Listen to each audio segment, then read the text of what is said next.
संक्षिप्त योग वासिष्ठ उपशम प्रकरण।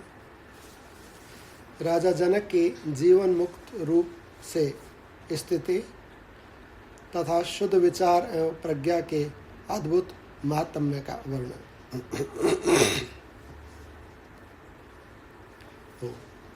श्री वशिष्ठ जी कहते हैं, रघुनंदन, उस समय इस प्रकार विचार करके धीर बुद्धि राजा जनक अपने राज्य के सारे कामकाज संभालने लगे। फिर उन्हें मोह नहीं हुआ। उनका मन कहीं हर्ष के स्थानों में किंचन मात्र भी उल्लास को प्राप्त नहीं हुआ। भगवान श्री वशिष्ठ जी महाराज कह रहे हैं कि जैसे कल चिंतन किया जनक महाराज ने अपने चित्त के ऊपर, अपने ऊपर, तो इस प्रकार चिंतन करके धीर बुद्धि राजा जनक ने अपने राज्य के सारे कामकाज अपने कामकाज संभालने लगे। यहाँ पर जैसे धीर बुद्धि प्रयोग किया महाराज जनक के लिए, तो धीर कहते हैं कि जो धैर्यशाली हो, अर्थात जो पीछे नहीं हटे, जो बहुत शक्तिशाली होता। जैसे योद्धा रण के क्षेत्र में गया और सामने कितनी भी विकट समस्या है, कितना बड़ा शत्रु है, कुछ भी है, परंतु धैर्य नहीं छोड़ता है, डटा हुआ। इस प्रकार से जो अपना मत निश्चित कर ले कि मुझे या तो युद्ध जीतना है या भले ही वीरगति हो जाए, परंतु पीछे नहीं हटना।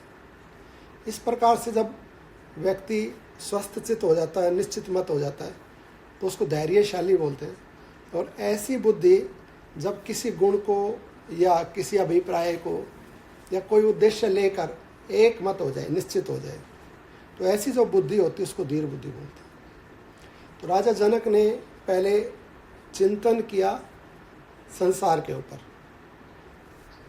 और परमात्मा के ऊपर, अर्थात उन्होंने मन, बुद्धि, शरीर और संसार के पदार्थ, इनको एक वर्ग में रखा, इनके ऊपर चिंतन किया। और इनके ऊपर जिस बुद्धि से चिंतन किया, अर्थात वो स्वस्थ चित्त उनका उस चित्त के ऊपर। और तीसरा वर्ग आत्मा का, 3 वर्ग इन्होंने बनाए यहाँ पर। तो एक पदार्थ का वर्ग है जिसको संसार कहेंगे, एक इंद्रिय वर्ग जिसको यहाँ बुद्धि कहेंगे, और तीसरा परमात्म वर्ग या आत्म वर्ग। 3 वर्ग बनाए। तो अब 3 वर्गों में एक बीच का भाग है बुद्धि। अब ये बुद्धि 2 कार्य करने हैं बुद्धि से, संसार के तो कार्य हों और परमात्मा का चिंतन हो। और जब चिंतन कर रही है धीर बुद्धि, तो ये जो 2 विभाग है, इसका एक इधर विभाग है, एक इधर विभाग है, तो ना इससे विचलित और ना इससे विचलित हो, उसको कहेंगे धीर बुद्धि। अर्थात संसार में अब कितनी भी सुख सुविधाएं दिख रही हैं, कुछ भी, परंतु संसार में आसक्त नहीं होना, ऐसा निश्चय उन्होंने अपनी बुद्धि से कर लिया। और परमात्मा से अब हटना नहीं है, परमात्मा से जुड़े रहना, ऐसा निश्चय हम भी अगर कल्याण चाहते हो हमें करना पड़ेगा। बुद्धि से एक निश्चय करना पड़ेगा। जैसे इस संसार में किसी को कोई पद चाहिए, या किसी को कहीं कोई राज्य या कोई भी परिस्थिति, अवस्था या कोई डिग्री, कुछ भी चाहिए, तो उसको एक निश्चय करना पड़ेगा। और निश्चय करके फिर उसमें जो जो उसकी कंडीशंस है कि भी इतने बजे उठना है, इतने बजे सोना है, इतना पढ़ना है, ये कार्य करने, तब मेरे को ये डिग्री या ये पद ये मेरे को मिलेगा। तो ऐसा निश्चय करके जब व्यक्ति कार्य करता है तो देर सवेर उसको उस वस्तु की प्राप्ति हो जाती है। ये नियम है। अब राजा ने पहले तो चिंतन किया संसार पे और परमात्मा पे, और उन्होंने देखा कि मन एक तत्व है, चित्त एक तत्व है, बुद्धि, उसको मन, बुद्धि, चित्त, अहंकार, ये एक तत्व है, ये बीच का पार्ट है। और ये जब संसार से जुड़ता है तो अनिष्ट होता है, और ये यदि परमात्मा से जुड़ जाए तो कल्याण होता है। तो उन्होंने पूरा सोच विचार करके, चिंतन करके, या कहो कैलकुलेशन करके, अपने मन में धारणा बना ली, और धारणा बना के कि संसार का कार्य शरीर के द्वारा हो, सारा का सारी, और परमात्मा का चिंतन मेरे मन के द्वारा हो। और जब परमात्मा का चिंतन हो रहा है अखंड रूप से, ये तो इसमें संसार का मिश्रण नहीं हो। और संसार में कितने भी प्रलोभन सुख सुविधाएं दिखे, इसमें मेरे बुद्धि मेरा मन आ सकती नहीं, इससे जुड़ा रहे और इससे बिल्कुल जुड़े नहीं। इस प्रकार से यहाँ पर राजा जनक को धीर बुद्धि विशेषण वशिष्ठ जी महाराज ने दिया कि अपने सारे कामकाज संभालने लगे। धीर बुद्धि राजा जनक अपने राज्य के सारे कामकाज संभालने लगे। अब हम, क्योंकि कथा तो हमारे लिए, तो हमें भी अपने ऊपर अप्लाई करना चाहिए, ताकि सत्पुरुषों से उनका अनुकरण करके उनसे शिक्षा लेके हमारा कल्याण हो जाए। तो जैसे राजा जनक ने पूरा चिंतन किया, ऐसे हम भी अपना पूर्वापर का, यानी कि यहाँ का भी, श्लोक का, परलोक का, तो सबका चिंतन करके किस में मेरा कल्याण होगा, और फिर एक निश्चय कर ले व्यक्ति। अगर उसको लगता है, जैसे जनक महाराज ने अपने मन से ये कहा कि अगर तेरे को लगता है कि संसार सत्य है तो फिर संसार में रमण कर, और यदि तेरे को लगता है कि संसार सत्य नहीं है, संसार के पदार्थ सत्य नहीं है, तो परमात्मा का चिंतन कर, परमात्मा से जुड़। तो अगर हमको लगता है कि भैया संसार ही है सब कुछ, तो फिर द्वंद्व में ना रहे। अब जो बीच का है अध कचरा, वो ना इधर का है ना इधर का है, तो निश्चय करें पहले, और निश्चय ईमानदार होके विश्लेषण करें पदार्थों का, चीज़ों का, परिस्थितियों का, और विश्लेषण करें उसमें कि जिस वस्तु के लिए, जिस कार्य के लिए, या जो मेरा कार्य करने का तरीका है वो ठीक है या गलत है, ईमानदारी से उसके ऊपर चिंतन करें। और यदि पाए, यदि खुद इसमें सक्षम है और ईमानदारी से उसका न्याय कर सकता है, तो खुद निर्णय ले ले, और यदि ज़रूरत समझता है तो शास्त्र की, गुरु की, संतों की, या जो भी जिससे अपने को बुद्धिमान समझता है उनसे सलाह ले ले, और फिर निर्णय करे, फिर धैर्य धारण कर ले। धैर्य अगर एक बार बना लिया, कर लिया, तो फिर उसमें हटना नहीं चाहिए। कब परीक्षण होगा धैर्य का? विकट काल में परीक्षण होगा। धीरज, धर्म, मित्र, अरुणारी, आपद काल परखिए चारी। जब विपत्ति काल आएगा ना, अभी तो हमने एक लक्ष्य, एक निर्णय, एक बना लिया, एक नियम बना लिया कि भैया हमें ऐसे करना है, ऐसे रहना, ये हमारा लाइफस्टाइल है, इस प्रकार से। अब कोई विपत्ति काल आ गई, तो उस विपत्ति काल के अंदर हम फिर कंप्रोमाइज़ करने लगते हैं कि नहीं यार, छोड़ो, भजन पूजन घर वालों को पसंद नहीं है तो हम छोड़ देते हैं, या इससे मेरा ये आर्थिक नुकसान हो रहा है तो हम छोड़ देते हैं, समाज में तो रहना पड़ेगा, समाज की बात माननी पड़ेगी, आना जाना ज़रूरी है, तो भजन पूजन ना भी हो, आरती कथा ना हो तो भगवान कोई बात नहीं, चल जाएगा, पर लोग नहीं मानेंगे तो इसलिए रिश्तेदारी निभानी है, आना जाना तो पड़ेगा। तो भजन पूजन बंद वाले महीना हो जाए, ताला लगाया मंदिर का और घूमने पार कि भगवान तो बैठे, अपना कोई दिक्कत नहीं, भगवान की सेवा पूजा तो महीने बाद आके कर लेंगे, 10 दिन बाद आके कर लेंगे, भगवान कड़वा गया जाए। ऐसे नहीं, फिर पहले निश्चय कर ले भी, अगर ठाकुर जी हैं, सेवा पानी हम कर सकते हैं, तो फिर उनको साथ में रखना है, या उनकी व्यवस्था, उनके अनुसार सब कुछ। मेरा नियम है कि सवेरे मेरे को उठ के भगवान का नाम करना है, भजन करना है, या जोत बत्ती करनी है, तो उसमें समय तो कम बेसी कर सकता है, समय के अनुसार, परिस्थितियों के अनुसार, प्रतिकूलता अनुकूलता के अनुसार भी। अनुकूलता है तो आज 1 घंटे बजाय 2 घंटे भी ध्यान कर ले, भजन कर ले, अपना पूजन कर ले। किस दिन समय नहीं है तो वही चाहे 2 ही मिनट करके जाए, उसमें तो कौन सा समय लगा। एक बार हाथ जोड़ा, भगवान से माफ़ी मांगे कि प्रभु आज मेरा थोड़ा ऐसा ऐसा ज़रूरी कार्य है, और आप आज क्षमा करो, आज के लिए इतना स्वीकार करो, और घर में किसी की ड्यूटी लगाए, वो भोग इत्यादि सब कार्य करें, भगवान का भजन पूजन शाम को जब मिले या जब समय मिले तब अपना पूरा कर ले। तो ऐसे पहले निश्चय करें, और विपत्ति काल जब आए तब पता लगेगा कि हम कितने बड़े भगत हैं, या कितने सत्यवादी हैं, या कितने भगवत प्रेमी हैं, तब पता लगेगा। और उस विपत्ति काल में भी जो नहीं हटता है, जो नहीं बिगड़ता है या नहीं बदलता है, तो उसको बोलते हैं धीर। जैसे कितना सुबठ योद्धा है, उसका तो युद्ध में पता लगेगा ना, और जो युद्ध में भी विपत्ति काल में भी नहीं पीछे हटेगा, मरने के लिए जो तैयार है, तो वह धीर। ऐसे ही इंद्रियों के विषय में है, हमने एक निर्णय बना लिया, एक निश्चय हमने कर लिया कि भाई मेरे को ये वस्तु नहीं खानी है, खराब वस्तु है। अब कोई कितना भी प्रलोभन दे, कितनी भूख लगी हो, कुछ भी है, आपत्ति काल है, नहीं खानी है भैया, नहीं खानी है, ये नियम है, खाने योग्य नहीं है, इसका नहीं है शास्त्र के अनुसार उचित चीज़, या ये वस्तु नहीं पीनी है मेरे को, या मेरे को ऐसा कार्य नहीं करना है। एक एक इंद्रिय का एक एक विषय कि मेरे को इस विषय में ये अपने इंद्रियों को कंट्रोल में रखना। तो जिस जिस इंद्रिय के ऊपर कार्य करेगा और विपत्ति काल आने पर भी वहाँ से डिगता नहीं है, तो उसको बोलेंगे धीर। ऐसे फिर हमारा मन है और ऐसे बुद्धि है, कितनी भी आपत्ति आएगी परंतु धर्म से नहीं डिगना, परमार्थ से नहीं डिगना, तो वो बुद्धि हो जाएगी धीर बुद्धि। तो उसको कहेंगे धीर पुरुष, वो है धैर्यवान, वो भगवान से ही जुड़ा रहेगा। जितने भी संत महात्मा हुए हैं ना, बड़े बड़े, जैसे रैदास जी है, मीरा है, कबीर है, सूरदास है, बड़े बड़े, उनके जीवन में बहुत बहुत बड़ी कठिनाइयाँ आई हैं। मीरा को कहता है उनका देवर राणा विक्रम कि ये जहर पिया तो, या नाम लेना छोड़, भगवान का भजन करना चाहिए, तो ये जहर पी लेंगे, ये संतों के साथ रहना छोड़, या चित्तौड़ को छोड़, या चित्तौड़ को ही छोड़ देंगे, लेकिन भगवान को नहीं छोड़ेंगे।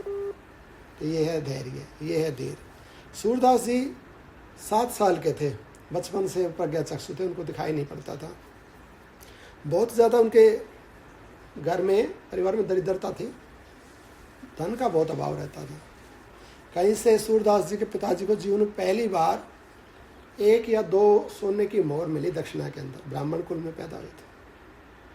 तो उन्होंने बड़े संभाल के कि ये तो पहली बार जीवन में सोना देखने को मिला, और संभाल के एक कपड़े में लपेट कर रखी।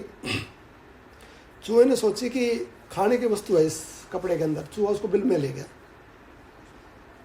तो सूरदास जी महाराज भगवान का भजन, ठाकुर जी का तो भजन करते रहते थे, बचपन से इनको लगन थी। तो जब से सूरदास जी का जन्म हुआ तो गरीबी और ज़्यादा आ गई थी ब्राह्मण के परिवार में। अब वो मोहर जो चली गई वो नहीं मिली पिताजी को, तो अपने बेटे को कोसने लगा कि ये ऐसा भाग्य, एक तो जन्म से अंधा है, इसके लिए सारे कार्य करते रहो, खुद देखता नहीं, कार्य करता नहीं अपना। और एक जीवन में पहली बार स्वर्ण मिला, और उसको भी पता नहीं, इसके भाग फूटे भाग थे, कहाँ चली गई वो, गायब में तो बड़ी संभाल कर रखी थी। तो सूरदास जी को ही डांटने फटकारने लगे बहुत ज़्यादा। सूरदास जी बोले, पिताजी धन, ये धन वास्तविक धन नहीं है, परमात्मा का नाम धन है, आप भगवान का भजन करो, आप ब्राह्मण हो, भगवान अपने आप खाने पीने की व्यवस्था करेगा। ये सोना मिला था चला गया, क्या फ़र्क पड़ता हमारे को, हमारा भजन कोई हमसे थोड़ी छीन सकता है। तो हमारा कार्य तो भजन करना, हम भजन करें खूब, तो आप भगवान का भजन करो, सोना भाग में होगा तो मिल जाएगा, नहीं तो नहीं मिलेगा, उसके लिए क्यों इतना रोना पीटना है।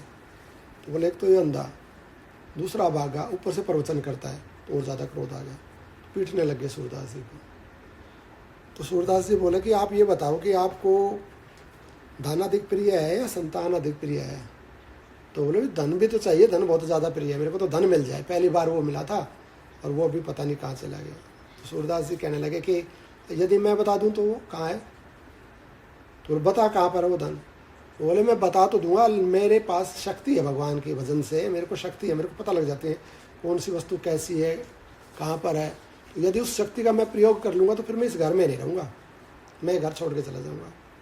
अगर आपको मंजूर है कि मैं घर छोड़ के चला जाऊँ तब तो मैं बता दूंगा, नहीं तो धन को जाने तो मैं आपके पास हूँ, भजन करेंगे मिलके अपना।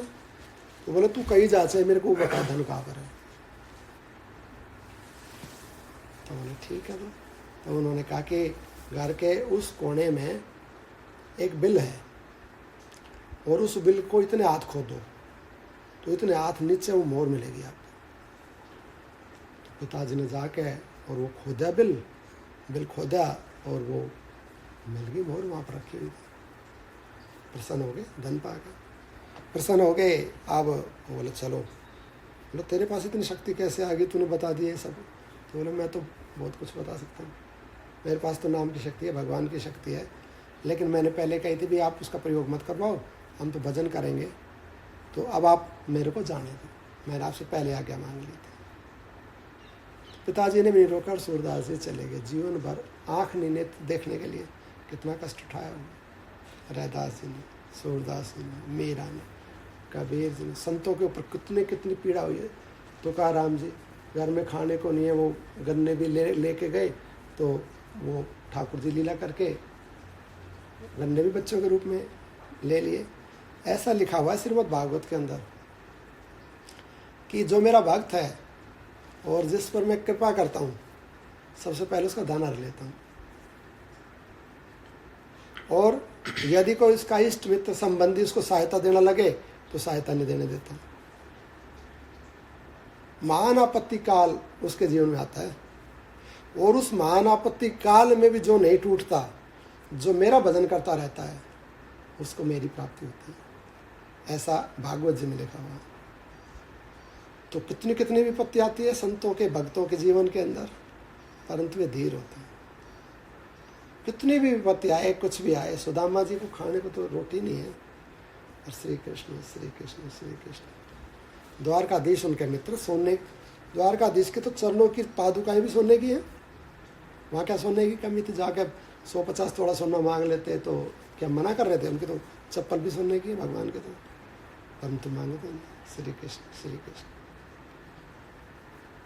ऐसे विपत्ति काल में भी जो टूटता नहीं है, जिसकी बुद्धि बिगड़ती ही नहीं है, जिसकी इंद्रिया मन बुद्धि संयमित रहती है, भगवान में जुड़ी रहती है, उसको कहते हैं धीर। तो हम कितने धैर्यशाली हैं, आपत्ति काल में पता लगेगा। धीरज धर्म नेत्र अरुणारी, आपत्ति काल परखिए चारी।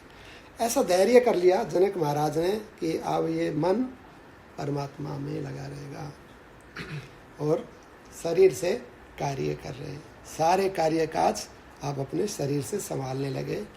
फिर उन्हें मोह नहीं हुआ। क्यों नहीं हुआ मोह वस्तुओं से? क्योंकि वस्तुओं की वास्तविकता उनको पता लगी कि ये सार नहीं है, ये वास्तविक नहीं है, ठहरने वाली नहीं है, सत्य नहीं है, सुख देने वाली नहीं है, ये नष्ट हो जाएंगे एक समय पे आके। तो इनकी कोई सत्ता नहीं है वास्तविक सत्ता परमात्मा की है। तो परमात्मा से जुड़े हैं और संसार में रहकर, वस्तुओं में रहकर, महल में रहकर कार्य कर रहे हैं। तो वही महल, वही धन संपत्ति संतान इत्यादि वो मोह का कारण नहीं बने, क्योंकि उनके साथ रहकर उनसे अलग है। इसलिए उनके मन में मोह का कोई स्थान नहीं हुआ।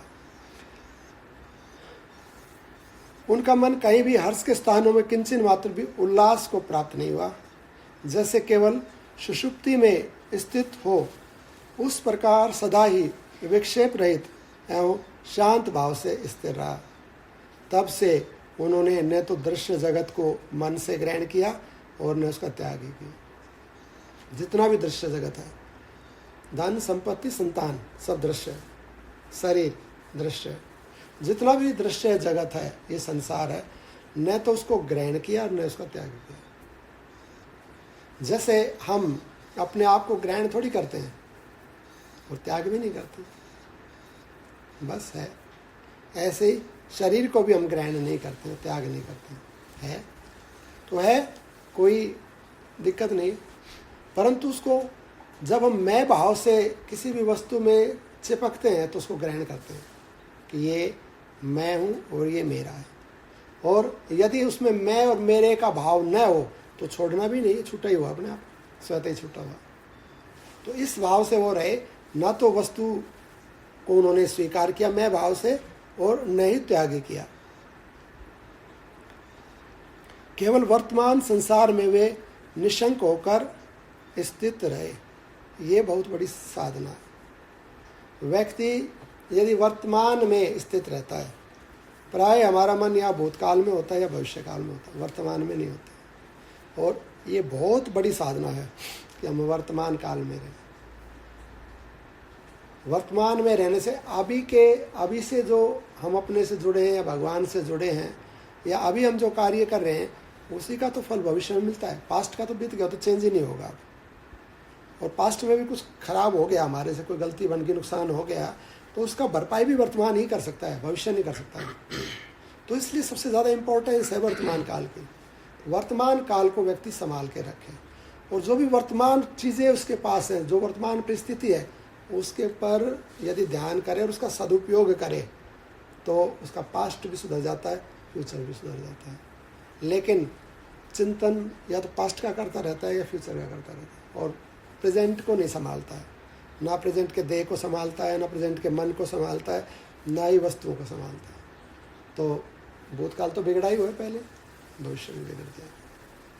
वर्तमान में रहना है, उसको कहते हैं जागा हुआ पुरुष। जो वर्तमान में रहता है, अपने से परमात्मा से जुड़ा हुआ है, जो सजग होकर कार्य कर रहा है, वो जागा हुआ पुरुष। तो जागे हुए पुरुष को पीछे का भय, पीछे की चिंता नहीं होती है। कोई दिन कुछ हो गया, बिगड़ गया, छोड़ो। अब आगे का भी वो आगे उसमें भी रमण नहीं करता है, फ्यूचर के अंदर भी बस अब ठीक करता रहता है, वर्तमान में अच्छा करता रहता है, तो उसका फ्यूचर अपने आप ही सब कुछ ठीक हो जाता है। वे केवल वर्तमान संसार में निशंक होकर स्थित रहे।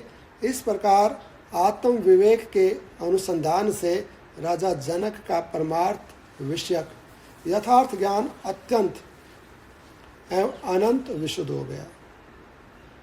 संपूर्ण भूतों के आत्म स्वरूप परमात्मा को जानने तथा आत्मा की अनंतता का अनुभव करने वाले राजा ने चिन्मय परमात्मा में स्थित सारे पदार्थों को आत्मभूत देखा। परमात्म विषयक यथार्थ ज्ञान, इस प्रकार जब इस वर्तमान काल में ही वो रह रहे हैं और आत्म विषयक अनुसंधान रखा। अनुसंधान कहते हैं पकड़ने को, जिस वस्तु से हम जुड़े रहें, जिसको हम पकड़ के रखें, उसको अनुसंधान कहते हैं। तो केवल वर्तमान संसार में निशंक होकर स्थित रहे। इस प्रकार आत्म विवेक के अनुसंधान से, आत्मा का अनुसंधान यानी कि आत्मा से जुड़े रहे, उसका अनुसंधान रखा। आत्मा का, संसार के कार्य तो स्वतः होते रहे सारे के सारे।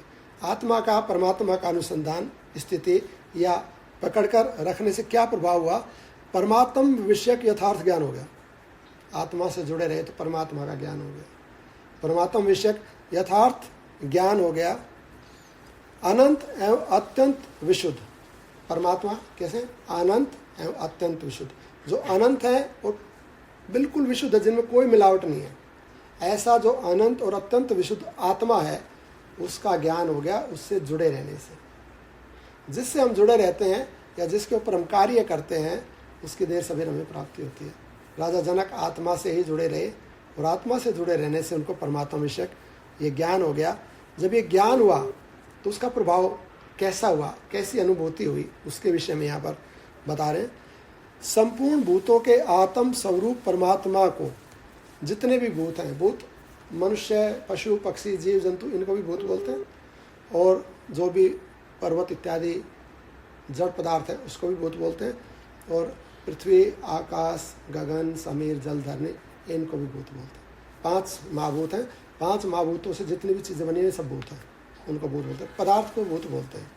तो जितना भी पदार्थ है, जिसको भी हम देख सकते हैं, सुन सकते हैं या अनुभव कर सकते हैं, ये ऐसा जो ये पदार्थ है संसार का, तो ये जितना भी भूत है, संपूर्ण भूत को आत्म स्वरूप, संपूर्ण भूतों के आत्म स्वरूप परमात्मा को जानने तथा आत्मा की अनंतता का अनुभव करने वाले राजा, चिन्मय परमात्मा में स्थित संपूर्ण भूतों के आत्म स्वरूप, जितने भी भूत हैं, जितने भी पदार्थ हैं, उनकी सत्ता किससे है? उनकी आत्मा से। शरीर की सत्ता किससे है? आत्मा से। और हमारी ऐसे ही प्रत्येक जो भी पदार्थ है उसकी सत्ता उसकी आत्मा से, और आत्मा है परमात्मा। तो परमात्मा प्रत्येक वस्तु में कण कण में रमा हुआ है, ये अर्थ है। तो प्रत्येक कण कण में, चाहे वो जड़ है या चेतन है, पशु पक्षी मनुष्य हैं या स्थावर जंगम कोई भी है, तो जितना भी पदार्थ या भूत है, वर्ग है, उसको धारण करने वाले परमात्मा है। उनका स्वरूप, वास्तविक स्वरूप परमात्मा। जैसे शरीर का वास्तविक सार, जिसने शरीर को धारण किया वो आत्मा है, तो ऐसे प्रत्येक वस्तु को धारण करने वाली सत्ता का नाम आत्मा है। संपूर्ण भूतों के आत्म स्वरूप परमात्मा को जानने तथा आत्मा की अनंतता का अनुभव करने वाले राजा ने चिन्मय परमात्मा में स्थित सारे पदार्थों को आत्मभूत देखा। 2 बातें बताई यहाँ पे। एक ये कहा कि सब चीज़ों में परमात्मा है, सब चीज़ों का सार या सब चीज़ों का आत्मा परमात्मा है, ऐसा कहा है। और दूसरा कहा कि सब भूतों को धारण करने वाले परमात्मा को आत्म भूत देखा, अपने आत्मा में देख लिया, अपने में ही सबको देख लिया, ऐसा कहा गया। तो स्वयं जब परमात्मा से जुड़ता है तो परमात्मा स्वरूप हो जाता है। और जो परमात्मा इस सारी सृष्टि को, त्रिलोकी को, ब्रह्मांड को धारण किए हुए है, या जो परमात्मा इसके कण कण में है, वो हम में भी है। उसी से ये 5 भूत, ये देह भी है, और उसी से इसका जीव, ये आत्मा भी है। तो वही सब जगह है। उस परमात्मा को पहले सब में और अपने आप में आत्मभूत देखा, अपने आप को भी उस परमात्मा से एक, या वो परमात्मा अपने स्वरूप में देखा। तो एक परमात्मा की ही सिद्धि सर्वत्र दिखाई पड़ने लगी। अपने आत्मा के रूप में अनुभव किया। वे न तो अनुकूल वस्तु को पाकर हर्ष से उल्लासित हुए और न प्रतिकूल वस्तु को पाकर शोक से ही आतुर हुए। अब जब परमात्मा की प्राप्ति हो गई, परमात्मा स्वरूप हो गए, तो परमात्मा स्वरूप होने से कहते हैं कि उस अभिलषित वस्तु को पाकर न तो हर्षित हुए, उल्लासित हुए, और न ही कुछ छूटने के कारण शोक को प्राप्त हुए, क्योंकि जो प्राप्त हुआ वो परमात्मा तो हमारा स्वरूप। तो स्वयं की ही प्राप्ति हुई। स्वयं की ही प्राप्ति हुई तो क्या प्राप्ति हुई? कोई बाहर की दूसरी वस्तु तो प्राप्त नहीं हुई। दूसरी वस्तु प्राप्त नहीं हुई तो हर्ष की, उल्लास की बात भी नहीं है। और जो छूट गया, जो संसार या जो भी मिथ्या भाव है, वो मेरा था ही नहीं, या वो भी है तो परमात्मा स्वरूप ही है। तो जो छूट गया, जिसको हम संसार संज्ञा देते हैं, तो उसके छूटने से छूट क्या गया? वो मेरा स्वरूप ही नहीं था। और छूटने के बाद भी वो परमात्मा, क्योंकि उसके प्रत्येक कण में परमात्मा है, या वो प्रत्येक कण परमात्मा में है, तो अपना स्वरूप ही है। ना हर्ष हुआ, ना उल्लास हुआ, स्थिति या स्वरूप की प्राप्ति हो गई। सब कुछ प्रकृति का व्यवहार होने के कारण वे उससे सदा ही समाचित एवं विकार शून्य होकर रहे। तभी से लोक में सगुण निर्गुण पर ब्रह्म के यथार्थ ज्ञान प्राप्त करने वाले और समस्त प्राणियों को सम्मान देने वाले वे राजा जनक परमात्मा के यथार्थ ज्ञान में निपुण हो जीवन मुक्त हो गए। तभी से जैसे उनको ये स्थिति प्राप्त हुई, उसी समय से लोक में, परलोक में जहाँ भी सगुण निर्गुण ब्रह्म, ऐसा लिखा है, लोक में सगुण निर्गुण पर ब्रह्म का यथार्थ ज्ञान प्राप्त करने वाले। यथार्थ ज्ञान परमात्मा जैसे सगुण साकार, सगुण निराकार और निर्गुण निराकार, 3 प्रकार से। तो सगुण निर्गुण यहाँ पर लिखा, सगुण निराकार लिखा। सगुण जो दिखता है ये सब गुण है, और ये दिखने पर भी ये इस रूप में ये नहीं है, संसार नहीं है, अभी तो एक परमात्मा ही। तो सगुण में भी वो निराकार है, सगुण में भी वो निर्गुण है। वो निराकार यदि इस रूप में हो, पदार्थ के रूप में हो, तो पदार्थ बदलता है और नष्ट हो जाता है। तो पदार्थ के बदलने और नष्ट होने से परमात्मा भी नष्ट हो जाए, लेकिन वो नहीं नष्ट होता। तो इस रूप में होने पर भी, इसके बदलने और नष्ट होने पर भी जो न बदलता है, जो न नष्ट होता है, वो निर्गुण है और वो निराकार है। परंतु उस निर्गुण निराकार में भी दृश्य है, संसार है, वस्तु है, पदार्थ है, और वो दिखता है, वो सुनाई पड़ता है, वो अनुभव होता है, वो ही ये परमात्मा है। तो ये परमात्मा सगुण और साकार रूप से, और यही सगुण साकार इसकी जो वास्तविक सत्ता वो निर्गुण निराकार है। ऐसे समझ सकते हैं जैसे देह सगुण है, साकार है, और इस देह को धारण करने वाला जो आत्मा है वो निर्गुण निराकार है। तो हम क्या कहेंगे? देह और आत्मा को यदि एक साथ बोलेंगे तो क्या बोलेंगे? सगुण निराकार या सगुण निर्गुण है, ऐसा बोलेंगे। तो देह तो सगुण है, और देह को धारण करने वाली जो सत्ता, जो आत्मा है, वो निर्गुण है, उसमें कोई गुण नहीं है। प्रकृति के 3 गुण है, सत्व रज तम, इन तीनों गुणों से वो अलग है, और ये देह इन 3 गुणों से बना हुआ है। तो ये प्रकृति की जितनी भी चीज़ें बनी हुई ना, 3 गुणों से बनी हुई है, परंतु वो इन 3 गुणों से अलग होकर भी इसको धारण करने वाला है। उसके कारण ये 3 गुण है। परमात्मा नहीं होगा तो संसार नहीं हो सकता। तो इसलिए ऐसा रूप, ऐसा ज्ञान राजा जनक को हो गया कि आधार या सत्ता जो हो परमात्मा ही है, और परमात्मा ने सारे जगत को, संसार को, ब्रह्मांड को, लोक को धारण किया हुआ है, और इसके प्रत्येक कण कण में ही वो परमात्मा स्थित है। तो इसको छोड़ने की आवश्यकता नहीं है, इससे भागने की आवश्यकता नहीं है और इसको पकड़ने की भी आवश्यकता नहीं है, क्योंकि आत्मा रूप से वो स्वयं ही मैं हूँ, प्राप्ति है। और पदार्थ रूप से प्राप्त नहीं हो सकता, कितने को प्राप्त कर सकता है सगुण रूप से। तो इसलिए बस इसको देख के इसमें भी आत्मा की या परमात्मा की अनुभूति या चिंतन रखना है, और आत्मा में ध्यानस्थ होकर भी उसका चिंतन। आँख खुली है तो भी परमात्मा दिखता है, और नेत्र बंद के समाधिस्थ है तो भी परमात्मा, जागा हुआ है तो भी परमात्मा में है, सोया हुआ है तो भी परमात्मा में, क्योंकि सब परमात्मा ही, सगुण निर्गुण दोनों रूप हैं उसके। रात्रि भी वही है, दिन भी वही है, अंधकार भी वही है, प्रकाश भी वही है। तो सगुण निर्गुण सब कुछ वही है। सब कुछ वही है तो संसार रूप से कुछ भी हमारा नहीं है, और परमात्मा रूप से सब कुछ हमारा है, क्योंकि परमात्मा हमारा है, हम परमात्मा के, तो सब परमात्मा ही है। इस रूप से जो ऐसा यथार्थ ज्ञान परमात्मा का राजा जनक को मिल गया, और इसमें वो स्थित हो गए, इसी ज्ञान के अंदर।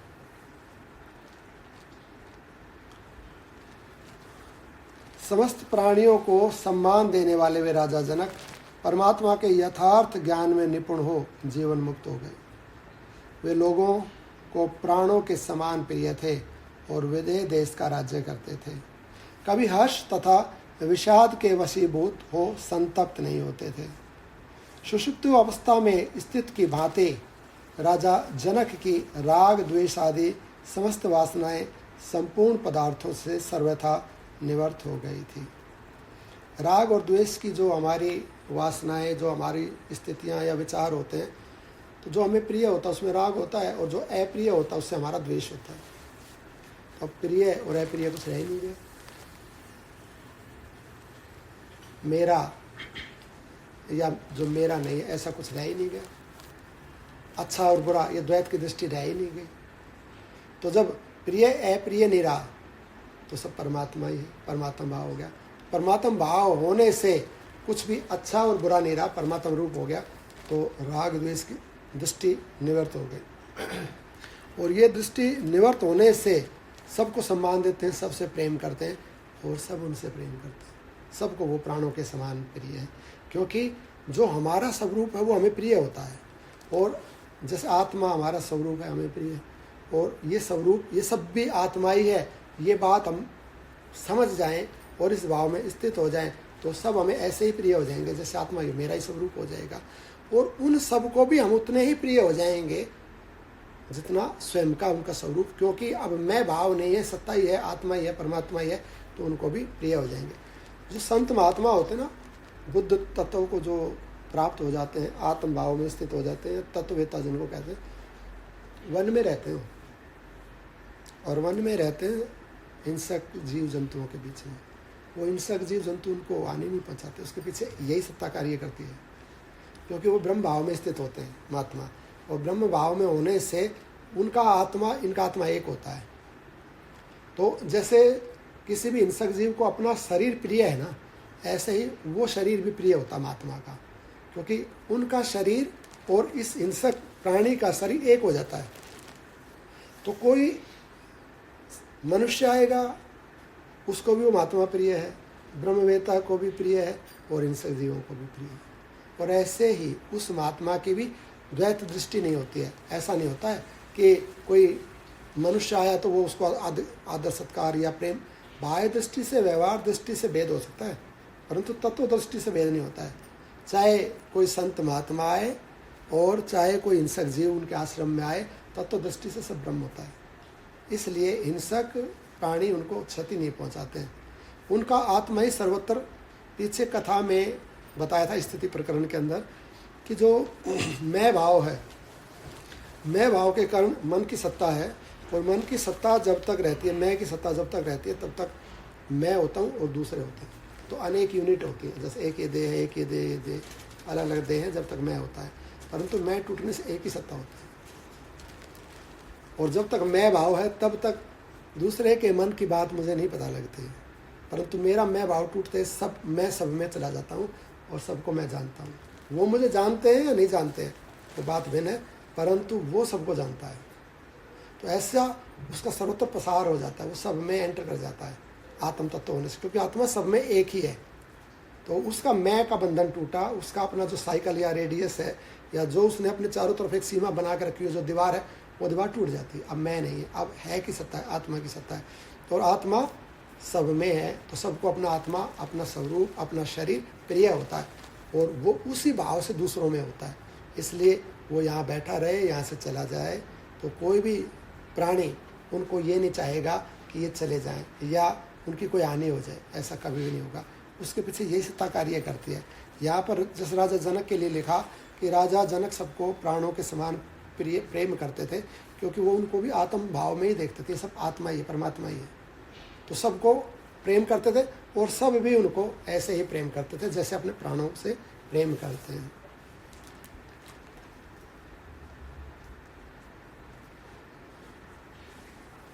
लोगों के वे जीवन मुक्त हो गए थे, वे लोगों को प्राणों के समान प्रिय थे, और विदेह देश का राज्य करते हुए कभी हर्ष तथा विषाद के वशीभूत हो संतप्त नहीं होते थे।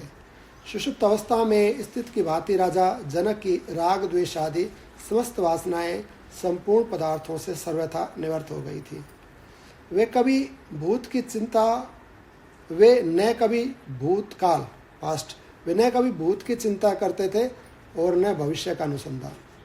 वर्तमान काल का ही वे प्रसन्नता पूर्वक अनुसरण करते थे। कमल नयन श्री राम।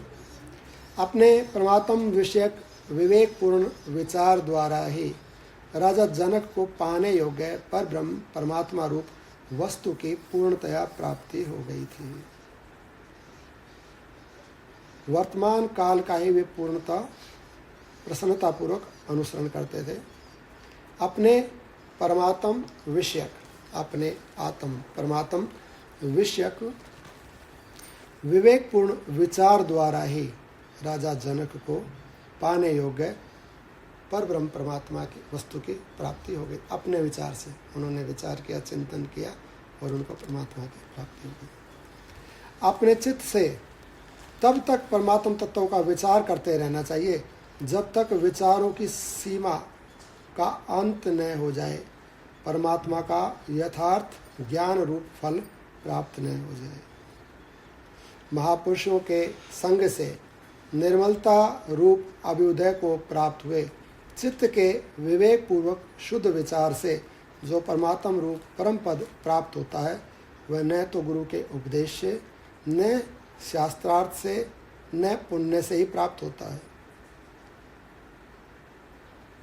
अपने विचार के द्वारा, चिंतन के द्वारा, जो शुद्ध विचार है उसके द्वारा उस परमात्मा की प्राप्ति होती है। चित्त के विवेक पूर्वक शुद्ध विचार से, चित्त में, बुद्धि में विवेक पूर्वक शुद्ध विचार जब करता है तो उससे परमात्मा की प्राप्ति होती है। चित्त के विवेक पूर्वक शुद्ध विचार से जो परमात्म रूप परम पद प्राप्त होता है, वह न तो गुरु के उपदेश से, न शास्त्रार्थ से, और न पुण्य से ही प्राप्त होता है। ये कहा गया कि स्वयं चिंतन करेगा, विचार करेगा, तब होगा। अब विचार किस पे करेगा? विचार पहले बताई गई शुभेच्छा, श्रवण। तो पहले श्रवण किया, श्रवण करके फिर उसका मनन, फिर उसका निधिध्यासन, और चौथी है सत्वापति, फिर परमात्मा की प्राप्ति होती है। चौथी स्टेज में प्राप्ति हो जाती है। तो यहाँ पर यह बताया गया कि जब विचार करेगा, सुन लिया है पहले, विषय का पता लग गया, आत्मा का पता लग गया, संसार का पता लग गया, तो इसको सुन लिया है। इसको सुन के इसके ऊपर विचार विमर्श चिंतन जैसे राजा जनक ने किया, तो ऐसे जब उस पर चिंतन निधिध्यासन करेगा, उस स्वरूप में बैठेगा, उसको खोजेगा, तो खोजने से वो परमात्मा मिल जाएगा। चौथी स्टेज उसकी प्राप्ति हो जाएगी। कहते ना तो गुरु के उपदेश से प्राप्त होगा, इसका अर्थ ये है जैसे गुरु ने उपदेश किया प्राप्त होगा। दान से, जैसे बता ना दान से, ना पुण्य से, ना गुरु के उपदेश से, ना तीर्थ सेवन से प्राप्त नहीं होगा। तो ये सहायक हैं सारे के सारे। तीर्थ सेवन किया है तो वो बुद्धि को निर्मल करने में सहायक, दान किया है, पुण्य किया, बुद्धि को निर्मल करने में सहायक। इनका भी कोई कम महिमा नहीं है। गुरु ने उपदेश किया है वो भी सहायक है, ये सब के सब सहायक हैं। परंतु गुरु ने उपदेश कर दिया, पूरा अच्छे से समझा दिया, बता दिया, और हम सुन के ऐसे ऐसे सिर हिला कर उठ के चले गए, ऐसा थोड़ी है भगवान मिल जाएगा। वो गुरु जीवन भर उपदेश करता रहा और हम ले ही नहीं उसको। बाहर बारिश हो रही है, हमने मटका उल्टा रख दिया, जीवन भर बसता रहो, एक बूंद ही नहीं भरेगा घड़े के अंदर, नहीं भरेगा ना, बिल्कुल नहीं। गुरु जीवन भर उपदेश करता रहो, परमात्मा नहीं प्राप्त होगा। परमात्मा कब प्राप्त होगा? बुद्धि जब शुद्ध हो जाएगी। बुद्धि शुद्ध होती है गुरु का सेवन करने से, उनकी आज्ञा मानने से, दान पुण्य करने से। ये जितने भी पारमार्थिक कार्य है ना, तो इसमें मुख्य रूप से 2 विभाग इसके हम कर सकते हैं, शास्त्र श्रवण और सत्पुरुषों का संग। ऐसा मान लो, दो में सब चीज़ आ जाती है, सब चीज़ें। तो जब ये 2 चीज़ें हमें मिली, सत्पुरुषों का संग मिल गया, उन्होंने ठीक से समझा दिया, शास्त्र की बात हमें मिल गई, तो शास्त्र में सब बातें होती है, भी दान करना चाहिए, पुण्य करना चाहिए, तब जब ये सब करना चाहिए, ये सब शास्त्र में लिखा होता है। तो हमने शास्त्र को मान लिया, सत्पुरुषों का संग कर लिया, तो उसके बाद इतना करने से नहीं मिलेगा परमात्मा। उसके बाद जो हमें ये मिला है ना, तो ये फर्स्ट स्टेज है हमारे को मटेरियल मिल गया है। हमारे को जैसे आटा दे दिया, नमक दे दिया, पानी दे दिया, दाल चीनी चावल सब दे दिया, मतलब ये सब है, बनाओ भोजन और खाओ, और हमने ला के रख दिया यहाँ, और रोज़ मिल रहा, रोज़ हम ला के रख देते। भोजन नहीं मिलेगा, गुरु रोज़ाना भर भर के झोली देता, भूखे मर के मर जाएगा। तो क्या करना पड़ेगा? जो मिला है ना मटेरियल, उसको मिश्रण करना पड़ेगा, आटे को भिगोना पड़ेगा, मलना पड़ेगा, सेकना पड़ेगा, उसको सब्ज़ी बनानी पड़ेगी, तो खुद उस पर कार्य करना पड़ेगा, तब भोजन मिलता, तब तृप्ति होती है, तुष्टि पुष्टि उसके बाद होती है। ये नहीं है कि भोजन के बारे में सुन के आगे ये आटा होता है, ये चीनी होती है, चावल होता है, ऐसा ऐसा ऐसा सुन के आगे, या लेके आगे और रख दिया, फेंक दिया, या वहाँ से लेके ही नहीं आए, तो उससे भूख नहीं मिटेगी। कितना भी तीर्थ सेवन कर ले, जप कर ले, बड़े बड़े कार्य कर ले, और गुरु का उपदेश भी सुनता रहे, अपना पार्ट का काम नहीं करे, चिंतन मनन ध्यान और जो समाधि जो क्रिया बताई वो नहीं करे, ब्रह्म प्राप्त नहीं होगा, परमात्मा की प्राप्ति नहीं होगी। इसलिए जितना सुना उसमें से, जैसे मान लो सुना ना, कान 2 हैं, आँख 2 हैं, नासिका भी 2 हैं, मुख 1 है, तो बोलना कम है, सुनना ज़्यादा है, और चिंतन करने के लिए बुद्धि 1 है। तो आँख से भी हम देखते हैं, वो भी सुनना ही है, कान से भी हम सुनते हैं, वो भी देखना ही है, नाक से भी हम सूंघते हैं, तो भी देखना और सूंघना ही है, सुनना ही है। प्रत्येक इंद्रिय से, लगभग प्रत्येक से कार्य हमें पता लग जाते हैं। तो हमारे को जो मटेरियल मिलने के जो सोर्स है ना, जो रास्ते हैं, वो बहुत ज़्यादा हैं। कान से हमें मटेरियल मिलता है, आँख से हम संत महात्माओं को, शास्त्रों को, उनको भगवान के रूप, चरित्र, चित्र वगैरह देखते रहते हैं, तो वो भी हमने देख लिया, सुन लिया। मुख से भी भगवान का प्रसाद है भैया, अच्छा ये प्रसाद है, तो वो भी हमने सुन लिया। तो मटेरियल मिलता है बहुत सारी जगह से, मुख से भी मिलता है, नासिका से, आँख से मिलता है, कान से मिलता है, त्वचा से मिलता है, भगवान की हम सेवा करते हैं, उनके मंदिर में झाड़ू पोछा, शरीर से सेवा करते, तो सब देखना सुनना है नहीं सारा, और इसको चिंतन करने के लिए एक बुद्धि है। तो आपको बहुत सारा मटेरियल बहुत सारे तरीक़ों से, बहुत जगहों से मिलता है हमारे को, लेकिन हम उसको ला के घर में भर दें सारे को, हमने अपने शरीर में उसको भर लिया, कार्य उस पर किया ही नहीं, यहाँ ढेर लग जाएगा, लाभ नहीं मिलेगा। तो ये जितना शास्त्र ने जो हमें दिया ज्ञान, वो ज्ञान सत्पुरुषों का संग, उन्होंने अप्लाई बताया। उन्होंने जैसे शास्त्र में देखो लिखा होता है, तो थोड़ा सा उसको डिकोड करना होता है, हम चिंतन करके उसको डिकोड कर लेते हैं, उसको पता लग जाता है ये इसका भावार्थ ये है यहाँ पर। तो ऐसा फिर हम उसको चिंतन करते हैं, उसका विश्लेषण या उसका मिश्रण उसका करके, तो वस्तुएं हमारे लिए उपयोगी हो जाती हैं बहुत ज़्यादा।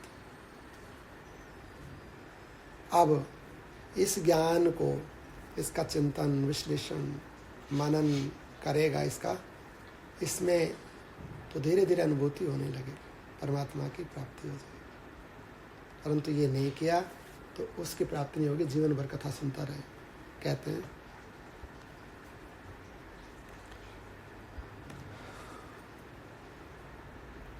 जय सिया राम, जय सिया राम, जय सिया राम।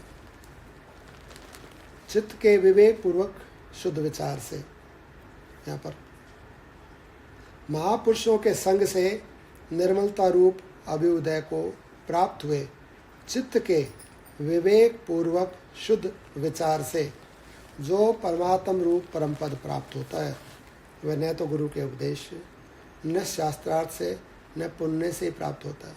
श्री राम, अपने मित्र के तुल्य स्थिर, शुद्ध एवं तीक्ष्ण बुद्धि से जो उत्तम पद प्राप्त होता है वह दूसरी किसी क्रिया से नहीं होता है।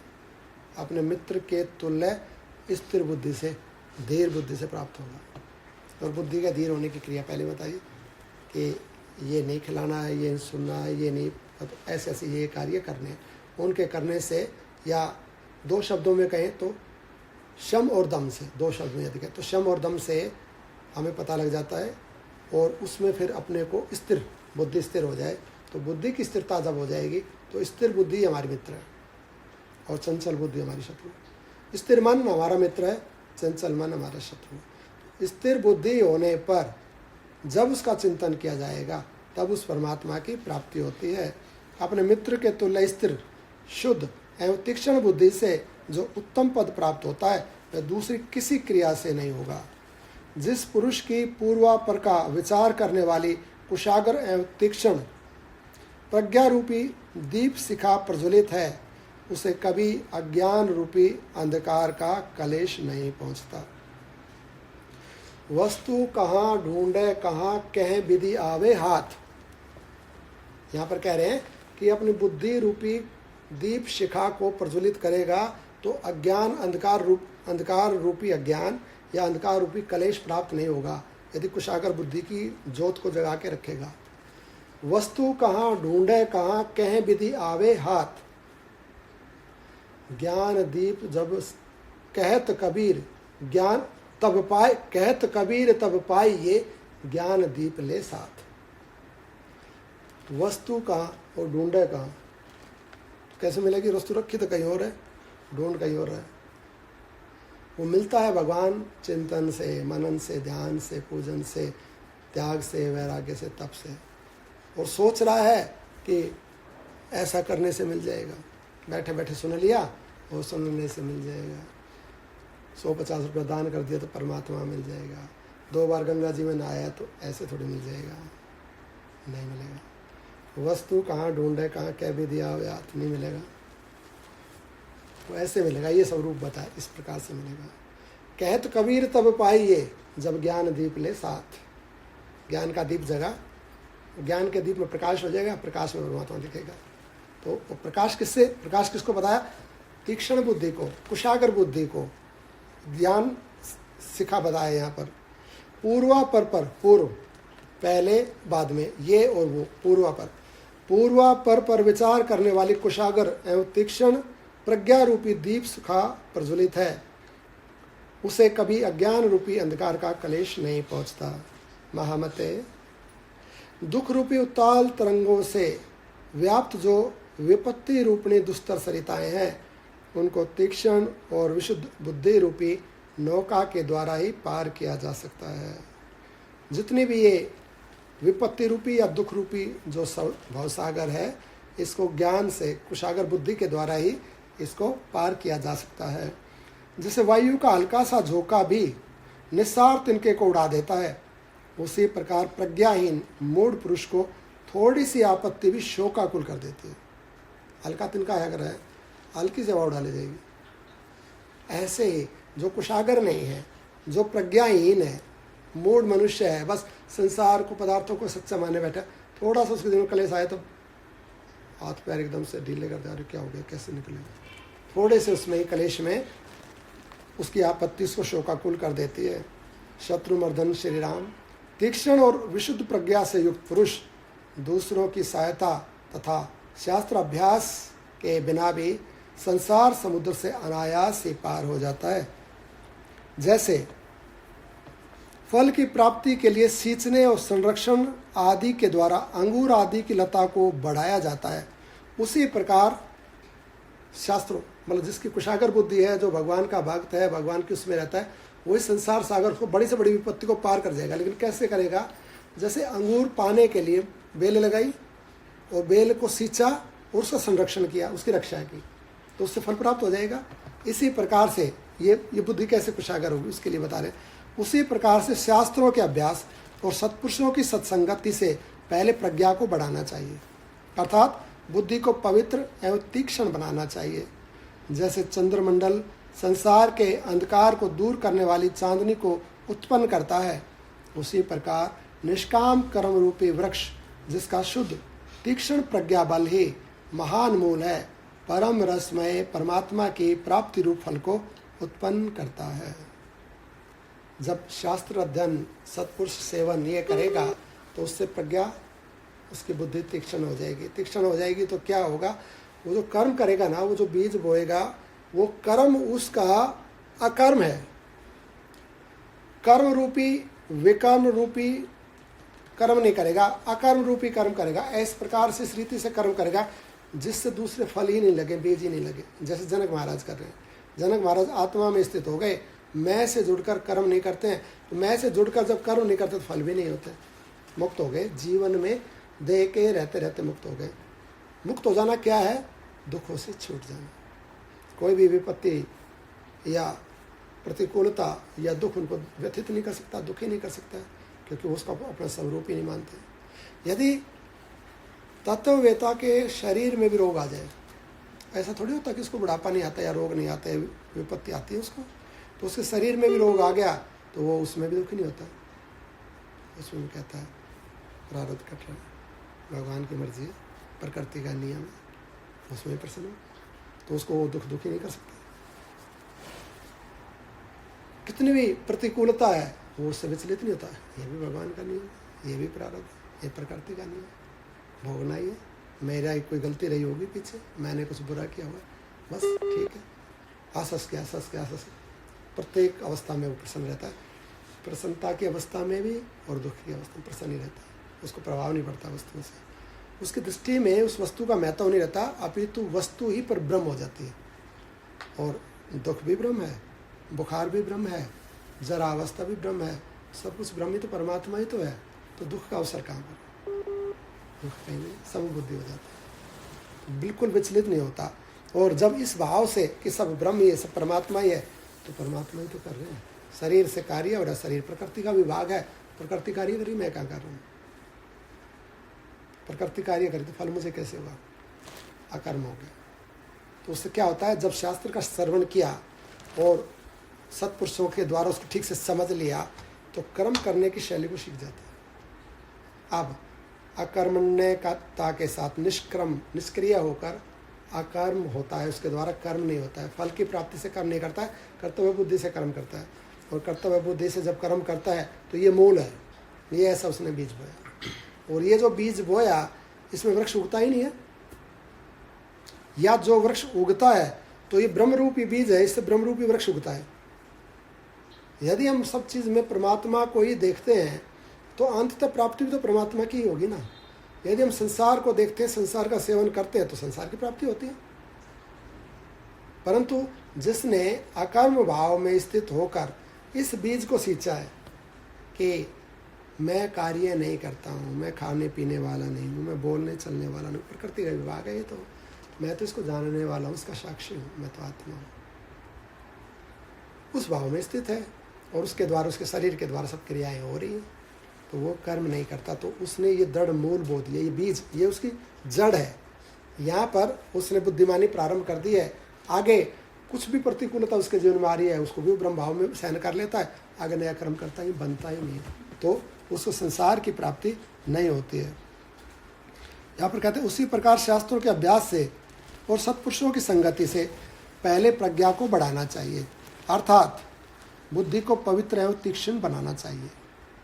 जैसे चंद्रमंडल से संसार का अंधकार दूर करने वाली चांदनी उत्पन्न होती है, उसी प्रकार निष्काम कर्म रूपी वृक्ष, कोई कामता नहीं है, अब कर्म में कर्तव्य मात्र है, कहीं भी ये नहीं चाहिए, फल नहीं चाहिए। कर्म तो उसके द्वारा हो रहे हैं पर फल नहीं चाहिए, निष्काम कर्म रूपी वृक्ष है वहाँ पर। उसी प्रकार निष्काम कर्म रूपी वृक्ष जिसका शुद्ध तीक्ष्ण प्रज्ञा बल है, ऐसा जिसका शुद्ध ज्ञान है और शुद्ध ज्ञान से उसका शुद्ध कर्म हो रहा है, तीक्ष्ण प्रज्ञा बल ही महान मूल है, ये महान जड़ है, परम रस में परमात्मा की प्राप्ति रूप फल को उत्पन्न करता है। अब उसने ये प्रत्येक अवस्था में, प्रत्येक कार्य में भगवत भावना है, अकर्म की भावना है, कर्म की भावना है, नहीं संसार चाहिए, नहीं फल चाहिए, नहीं तो फल तो मिलेगा नहीं, परंतु परमात्मा की भावना तो है कि परमात्मा कर रहा है, परमात्मा सुन रहा है, परमात्मा चल रहा है। परमात्मा की भावना, तो जो फल मिलेगा वो कौन सा मिलेगा? परमात्मा को फल मिलेगा। ये बताइए, क्रिया है यहाँ पर, ऐसे करना पड़ेगा। अकर्म भाव से, कर्तव्य मात्र से कर्म करता है, परमात्मा से जुड़कर कर्म करता है, ये बीज है, ये मूल है, ये जड़ है। और इस जड़ पर परमात्मा रूपी वृक्ष पैदा होता है और उस पर जो फल लगता है वो भी परमात्मा ही है, तो उसको परमात्मा की प्राप्ति हो जाती है। लोग धन संपत्ति आदि बाह्य पदार्थों के उपार्जन के लिए जैसा प्रयत्न करते हैं वैसा यत्न पहले विशुद्ध बुद्धि की अभिवृद्धि के लिए करना चाहिए। जैसे धन जमा कमाने के लिए कितना जोर लगा देता है, दिन रात एक कर देता है। तो जितना प्रयत्न पदार्थ को और बाह्य पदार्थ और धन आदि के उपार्जन के लिए करता है, वैसे बुद्धि को तीक्ष्ण करने के लिए, किससे मेरी बुद्धि कुशागर हो जाए, तेज हो जाए, बुद्धि को अभिवृद्धि के लिए करना चाहिए। बुद्धि की मंदता समस्त दुखों की चरम सीमा है। जिस व्यक्ति का बुद्धि तीक्ष्ण नहीं, यहाँ पर जैसे बुद्धि की मंदता समस्त दुखों की चरम सीमा है, विपत्तियों का सबसे बड़ा भंडार है और संसार रूपी वृक्षों का बीज है, अतः उसका यत्न पूर्वक विनाश करना चाहिए। बुद्धि की मंदता का यत्न पूर्वक विनाश करना चाहिए, यही समस्त दुखों का मूल है, समस्त संसार का बीज है ये। इसी से जन्म मृत्यु की परंपरा प्रारंभ होती है। तो इस बुद्धि की मंदता को, जड़ता को प्रयत्न करके नष्ट करना चाहिए। अब जैसे कह रहे कि जैसे धन के लिए, बाह्य पदार्थों के लिए पुरुषार्थ करता है, मेहनत करता है, ऐसे बुद्धि को तीक्ष्ण करने के लिए पुरुषार्थ कर।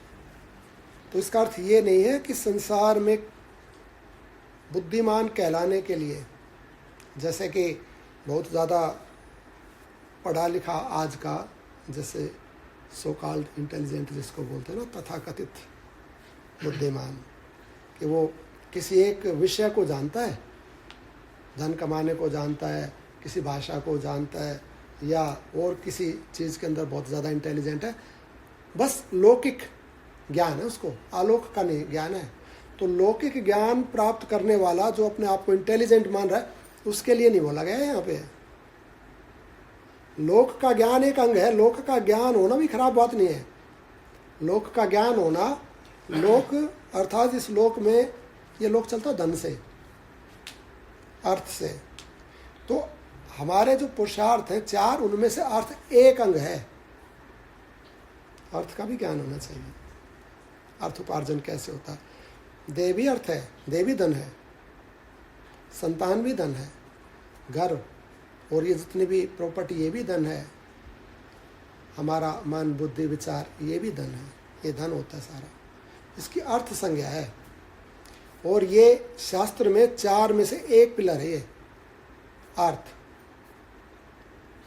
धर्म, अर्थ, काम और मोक्ष, चार स्तंभ है मनुष्य जीवन की सार्थकता के लिए। तो एक में तो बड़ा निपुण है, धन कमाने में, अर्थात शरीर को बड़ा स्वस्थ रखा हुआ तो अर्थार्थी है।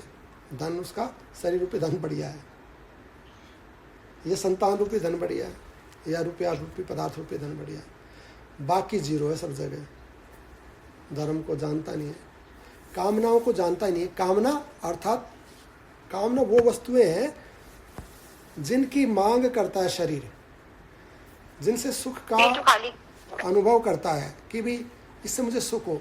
तो वो जिन पदार्थों को, रुपए पैसे को, पदार्थ, खाद्य पदार्थ आदि या कोई भी वस्तु है, उसमें जहाँ पर वो सुख बुद्धि देख रहा है, उससे तो उसको सुख मिलता नहीं है। तो कामनाएं पूर्ति कहाँ हुई? यदि सुख मिला ही नहीं तो कामना तो पूर्ति हुई नहीं। कामना पूर्ति तब है जब तृप्त हो जाए, और तृप्त तो इनसे होगा नहीं, पदार्थों से, इनसे तो कामनाएं को कहाँ पूर्ति हो। तो ना तो वो काम को जानता है कि मेरा मन किससे शांत होगा, किससे मुझे शांति मिलेगी, तृप्ति मिलेगी। ना वो धर्म को जानता है और ना वो मोक्ष को जानता है। तीन को नहीं जानता, वो एक को जानता, अर्थ को, एक पे ही। और ये एक पिलर ढह जाता है एक सेकंड में। अब ये देखो जीडीपी कैसे टूट गई एक सेकंड में, सब एक झटका एकदम से सब कुछ ढह जाता है। और वो तीन खाने उसके खा लिए पहले ही। पहले पीड़ित था, मन की तो शांति पहले नहीं थी, कामना तो पहले पूर्ति नहीं थी, धर्म पहले नहीं था, मोक्ष का तो मतलब ही नहीं है। मुक्त कैसे हो जाएगा संसार में रहते रहते? तो यहाँ की चीज़ें सीख लेना, यहाँ का कार्य कर देना, धर्म कमाने की कला सीख लेना, ये प्रज्ञा नहीं है, ये ज्ञान नहीं है, ये ज्ञान का एक अंग है, ये भी होना चाहिए, लेकिन यही पूर्ण नहीं है। इससे पीछा नहीं छूटेगा, इससे भगवान की प्राप्ति नहीं होगी।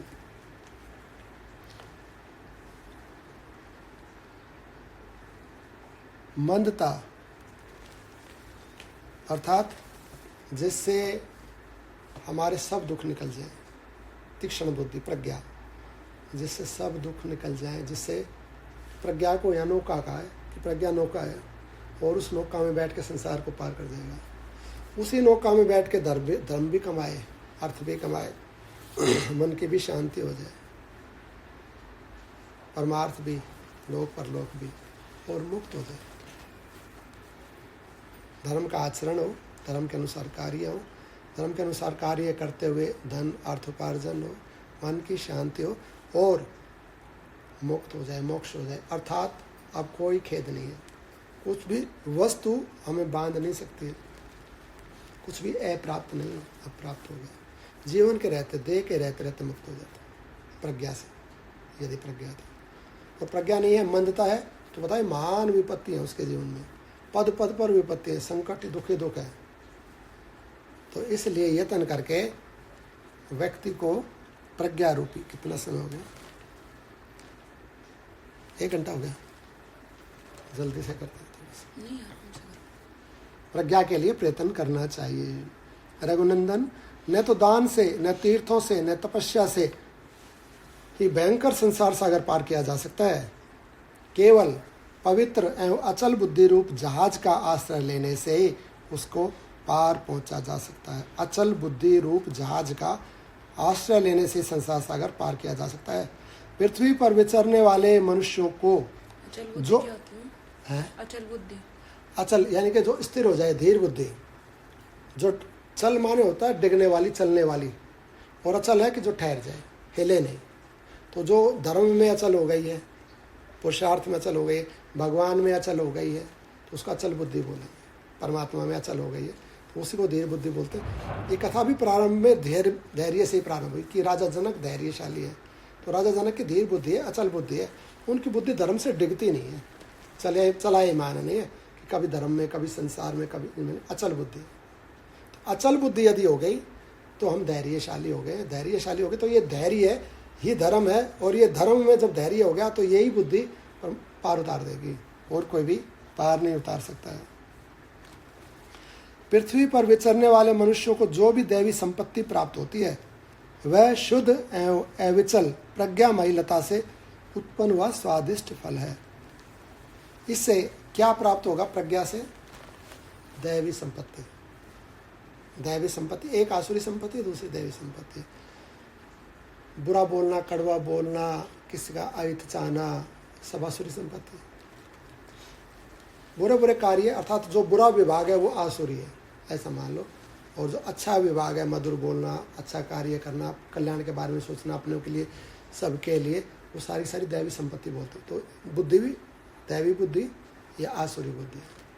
तो जितना भी खराब कार्य करने वाली आसुरी बुद्धि। तो ये जो दैवी संपत्ति, इसको संपत्ति बोलते हैं। जैसे दैवी ज्ञान है तो दैवी संपत्ति है, दैविक कार्य हो रहे हैं तो दैविक संपत्ति है। अब ये वाणी है, कर्म है, पदार्थ है, सब संपत्ति है। तो ये जो दैविक संपत्ति कहाँ से प्राप्त हुई है? प्रज्ञा रूपी भूमि से पैदा होती है।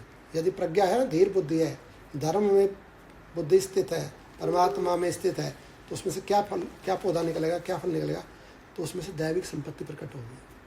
दैविक संपत्ति मधुर बोलेगा, अच्छा करेगा, पारमार्थिक करेगा, भगवत भाव में रहेगा। तो सब कुछ जो बताया गया शास्त्रों में, जितना भी विधि बताई गई है, ये विधान है, ये करने हैं, वो करेगा। जैसे आदर्श के रूप में या एग्जाम्पल के रूप में भगवान राम का जीवन, भाई कैसा होना चाहिए, बेटा कैसा होना चाहिए, पति कैसा होना चाहिए, बोलने की शैली कैसी होनी चाहिए, तब सहन करने में कैसा होना चाहिए, दुख सुख जीवन में जब आ जाए तो उसमें बुद्धि कैसी होनी चाहिए, ये सारी दैविक संपत्ति। ये गुण किससे पैदा होते हैं? प्रज्ञा से। प्रज्ञा किससे शुद्ध होती है? शास्त्र श्रवण से, सत्पुरुषों के संग से प्रज्ञा सुधर जाएगी, बुद्धि सुधर जाएगी। बुद्धि सुधर जाएगी तो संपत्ति, दैवी संपत्ति प्रकट होने लगेगी, दिव्य गुण उसमें आने लगेंगे। उसको पता चल जाएगा ऐसा नहीं बोलना चाहिए, इतना नहीं बोलना चाहिए, इस समय में नहीं बोलना चाहिए, यहाँ पर बोलना चाहिए, इन शब्दों से बोलना चाहिए, इस पिच पे बोलना चाहिए, इतना बोलना चाहिए। भाषा इतनी मधुर होनी चाहिए, वॉल्यूम पिच ऐसा होना चाहिए, ऐसे ही कर्म ये करना चाहिए, ये नहीं करना चाहिए, ये ठीक है, ये धर्म है, ये धर्म, उसको पता लगने लगेगा, दैविक संपत्ति बढ़ने लग जाएगी उसको।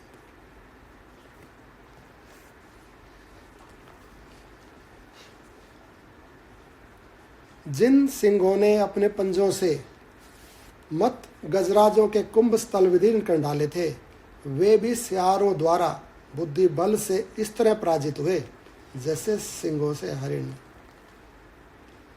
राजा है, सिंह है, और गजराज को भी मार देता है, उसकी कमर को फाड़ देता है। वो इतना शक्तिशाली राजा सिंह भी शार मार देते हैं उसको बुद्धि के बल पे, बुद्धिमान होते, प्लानिंग करके उसको पराजित कर देते हैं।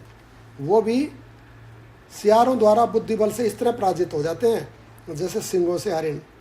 विवेकी पुरुष हृदय रूपी कोशागार में स्थित यह पवित्र प्रज्ञा चिंतामणि के समान है।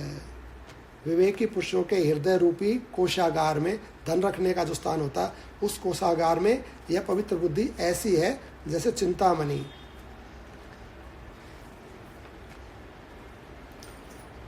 बोले वृंदावन बिहारी लाल की जय, राधे रानी सरकार की जय। श्रेष्ठ पुरुष पवित्र और अविचल प्रज्ञा के द्वारा संसार सागर से पार हो जाता है, किंतु अधम मानव उसमें डूब जाता है। क्यों न हो, नौका चलाने की कला में शिक्षित हुआ केवट ही नौका से नदी के पार पहुंचता है, अशिक्षित केवट नहीं।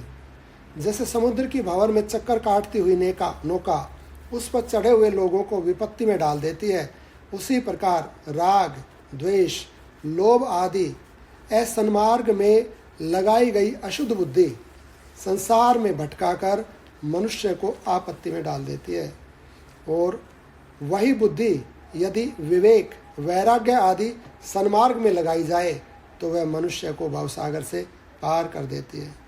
जैसे कवच बांधकर युद्ध करने वाले योद्धा को बाण पीड़ित नहीं करते, उसी प्रकार विवेकशील, मूढ़ता रहित एवं पवित्र बुद्धि वाले पुरुष को तृष्णा वर्ग अर्थात काम, क्रोध, लोभ आदि से उत्पन्न हुए क्रोध, द्वेष, मोह आदि दोष बाधा नहीं पहुंचाते।